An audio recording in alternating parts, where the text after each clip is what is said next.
जी मेरा तो मशवरा यही है कि जब भी आप घोड़ा ख़रीदने जाएं तो उसको टाइम दें, उसमें जल्दी ना करें, कोशिश करें कि मुनासिब कीमत पे एक घोड़ा मिल जाए।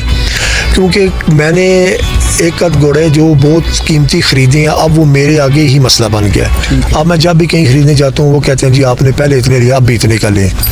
तो इस शौक़ को महंगा जितना करेंगे वो हमारे अपने लिए कल को प्रॉब्लम्स होंगी। कल नहीं पैदा करनी चाहिए, बंदों का हौसला देना चाहिए, नए बंदे को अप्रिशिएट करना चाहिए। और जिस बंदे ने भी घोड़ा ख़रीदना है जी वो देख ले जी, घोड़ा नस्ल देख के ख़रीदना चाहिए। तो जी आपकी ज़रूरत है ना जी, अगर आपके पास टाइम है, आपके पास एक्स्ट्रा घोड़े हैं तो आप बच्चा ख़रीद लें। तो अगर आपने नेज़ाबाजी के लिए ख़रीदना है फिर तो आपकी कंपल्शन है, मजबूरी है, आपने तो बड़ा घोड़ा ही लेना होगा। ऐसे सबसे पसंदीदा घोड़ा जी मेरा पुत्रा है, वो शहजादे घोड़े का बच्चा है जी। शहजादा मुझे बहुत प्यारा था, मेरा नाम है उसका, घोड़े का नाम है पुत्रा। तो वो मेरे पास ही घोड़ा था शहजादा, वो अब नहीं इस दुनिया में, वो घोड़ा फोत हो गया हुआ है। तो उसका ये एक ही बेटा था।